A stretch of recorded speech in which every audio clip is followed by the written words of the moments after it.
Salam untuk kita semuanya, berjumpa lagi dengan saya di channel Aritella Tutorial, tempat kita untuk berbagi informasi seputar informasi pendidikan dan informasi guru, serta informasi honorer dan informasi lain yang relevan. Pada pertemuan kali ini, saya menyapa Bapak Ibu Honorer Senair yang selalu setia melaksanakan tugas pelayanan publik di instansi pemerintah pusat dan daerah. Saya pastikan bahwa Bapak Ibu Honorer selalu semangat dan selalu dalam keadaan sehat walafiat. Informasi terkini ini kami sampaikan kepada Bapak Ibu sebagaimana yang disampaikan oleh Mahfud MD bahwa bila Bapak Ibu honorer gagal seleksi tahun 2023, maka ada jalur khusus sebagaimana yang disampaikan oleh Mahfud MD sebagai Menko Polhukam. Nah, ada apa dengan ini Bapak Ibu? Bagaimana jalur khusus untuk honorer ini? Simak informasi ini sampai selesai dan langsung pada informasinya. Selamat bagi para pejuang ASN pada tanggal 17 September 2023 mendatang, pendaftaran CPNS P3K akan dibuka. Jadi tenaga honorer di dalamnya memiliki kesempatan yang teramat besar untuk bisa diangkat sebagai pegawai aparatur sipil negara. Karena memang formasi besarnya adalah untuk para honorer yang mana sebagaimana disampaikan bahwa 80% formasi ASN tahun 2023 adalah jalur honorer. Tenaga honorer di dalamnya ini peluangnya sangat besar.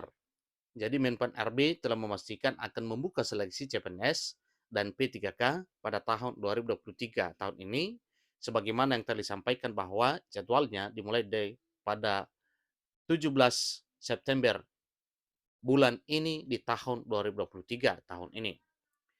Jadi tenaga honorer pun segera bersiap-siap untuk mengikuti seleksi menjadi pegawai aparatur sipil negara baik CPNS dan P3K 2023. Para tenaga honorer selalu memiliki impian untuk diangkat menjadi aparatur sipil negara, baik sebagai pegawai negeri sipil maupun pegawai pemerintah dengan perjanjian kerja, ASN, P3K maupun PNS. Agar dapat menjadi ASN, honorer harus mengikuti seleksi tes CPNS dan P3K yang diselenggarakan oleh pemerintah. Jadi bagi Bapak Ibu honorer yang memenuhi syarat dan berhasil lolos seleksi CPNS atau P3K, maka mereka sangat beruntung. Namun, di antara mereka, artinya di antara para honorer, tentu ada juga yang kurang beruntung, bisa menjadi ASN. Ada apa dengan ini? Mungkin banyak faktor yang menghalanginya. Kenyataan itu tentu membuat para honorer merasa sedih, terlebih lagi dengan isu penghapusan honorer yang akan diberlakukan pada November 2023 tahun ini. Jadi menurut Mahfud MD, Peraturan Pemerintah Nomor 49 2018 tentang manajemen pegawai pemerintah dengan perjanjian kerja atau P3K memberikan kemungkinan untuk mengubah status kepegawaian honorer non-ASN menjadi pegawai negeri sipil atau P3K.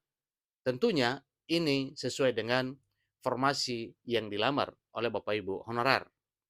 Yang memenuhi syarat untuk CPNS maka akan mencapai impian menjadi PNS, dan yang memenuhi syarat untuk P3K maka jelas gaungnya juga ke P3K.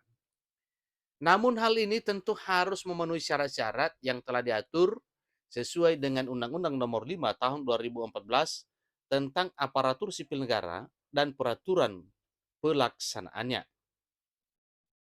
Lantas, bagaimana dengan nasib tenaga honorer yang tidak lolos calon pegawai negeri sipil atau CPNS dan pegawai pemerintah dengan perjanjian kerja atau P3K karena tidak memenuhi syarat sebagai ASN?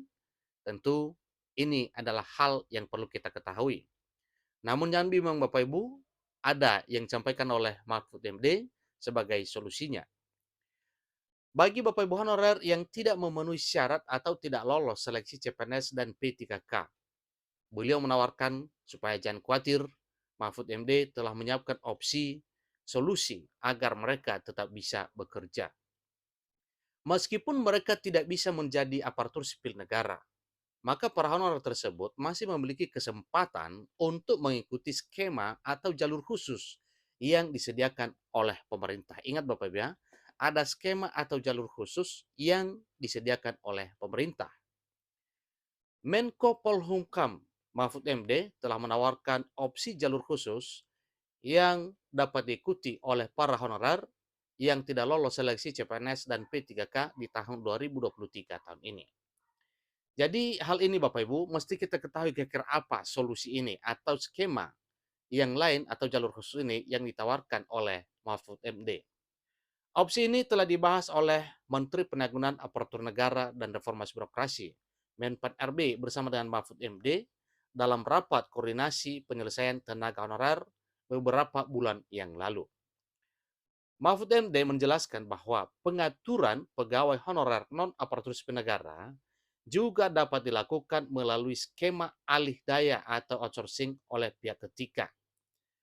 Walau hal ini Bapak Ibu banyak bertentangan dengan para honorer, tapi ingat juga bahwa memang ini adalah salah satunya solusi. Dengan menggunakan skema outsourcing ini diharapkan honorer yang belum beruntung masih dapat bekerja di lingkungan instansi pemerintah.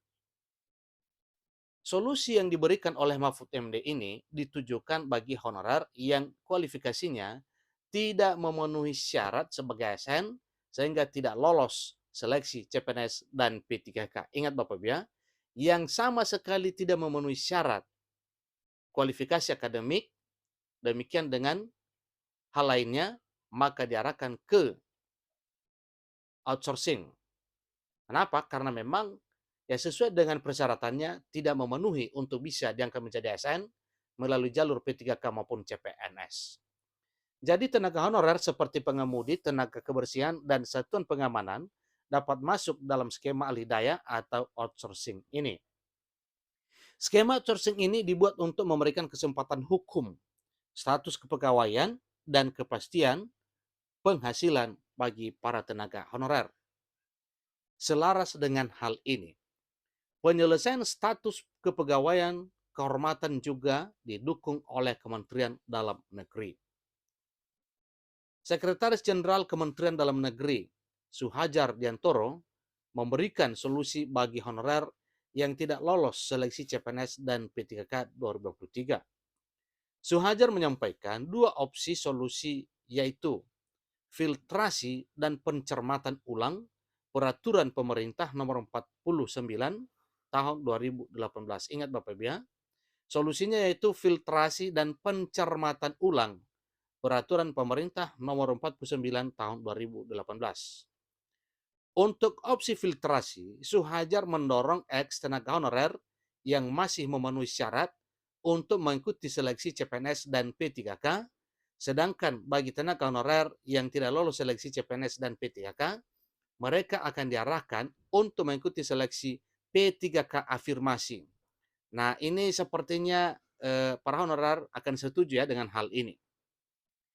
Bagi honorer yang tidak lolos seleksi CPNS dan P3K, mereka akan diarahkan untuk mengikuti seleksi P3K afirmasi. Afirmasi P3K adalah kebijakan khusus yang memungkinkan tenaga honorer dapat diangkat menjadi P3K dengan syarat khusus. Kebijakan ini juga berlaku selama 4 tahun sampai dengan tahun 2026, ini terang Suhajar. Demikianlah informasi terkait dengan jalur khusus dari Mahfud MD bagi 3 kategori yang tidak memenuhi syarat sebagai ASN atau tidak lolos CPNS dan P3K. Maka ada 2 opsi di sini, yaitu tawaran pertama untuk alih daya atau tenaga outsourcing, kemudian solusi keduanya sebagaimana yang disampaikan oleh Suhajar, yaitu P3K afirmasi. Ketika tidak lolos CPNS dan P3K, maka diarahkan ke P3K afirmasi. Demikian informasinya. Sampai ketemu pada informasi berikutnya. Terima kasih.